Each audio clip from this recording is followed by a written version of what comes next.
असलेला आहे। हिंदमाता परिसरात पाऊस सुरू झाला की पाणी साचत दरवर्षीप्रमाणे याही वर्षी हिंदमाता परिसरात पावसानंतर आता पाणी साचायला सुरुवात झालेली आहे।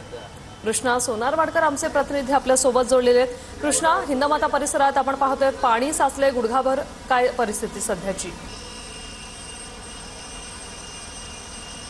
विशाल, आपण पाहतोय की पहाटेपासून मुंबईमध्ये मुसळधार पाऊस पडतो आहे आणि त्यामुळे अनेक सखल भागामध्ये पाणी साचलेलं आहे। मात्र दादरमधली दृश्य आपण पाहतोय की दादरमधल्या हिंदमाता परिसरामध्ये दरवर्षीप्रमाणे यंदाही गुडघाभर पाणी जे आहे ते साचलेलं पाहायला मिळतं आहे। रस्त्यावरची जी एक लेन दादरकडून खाली सीएसटीच्या दिशेने जाते, ती ब्रिजच्या खालची लेन जी हिंदमाताचा सगळा परिसर म्हणून ओळखला जातो, ती संपूर्ण लेन वाहतुकीसाठी बंद करण्यात आलेली आहे आणि या पाण्यातून मार्ग काढण्याचा प्रयत्न काही वाहन चालक त्याचबरोबर मुंबईकर करताना पाहायला मिळत आहेत। मात्र गुडघाभर पाणी असल्यामुळे गाड्या बंद पडण्याची परिस्थिती आहे आणि त्यामुळे वाहतूक पोलीस या ठिकाणी थांबलेले आहेत। सगळ्या गाडी चालकांना सूचना दिल्या जात आहेत की या लेनमधून तुम्ही गाडी टाकू नका। मात्र आता ही पुढची दृश्य आपण पाहतोय की त्या गुडघाभर पाण्यातून सुद्धा ही गाडी जे काही टॅक्सी चालक आहेत किंवा गाडी मालक आहेत ते गाडी काढण्याचा प्रयत्न करतायत। मात्र अनेक सखल भागामध्ये अशाच पद्धतीने पाणी साचल्यामुळे याचा थेट फटका जो आहे तो वाहतूक व्यवस्थेवरती पडताना पाहायला मिळतो आहे।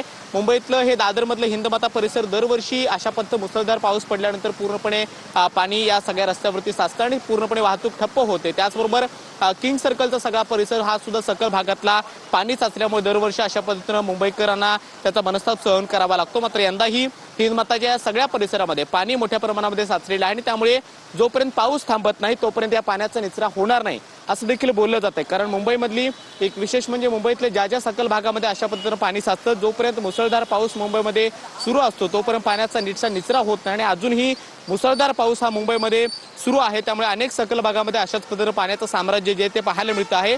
रस्त्याची जी काही वाहतूक आहे त्याला थेट फटका तर बसतो आहे, मात्र लोकल सेवेवरती हळूहळू परिणाम व्हायला सुरुवात झालेली आहे।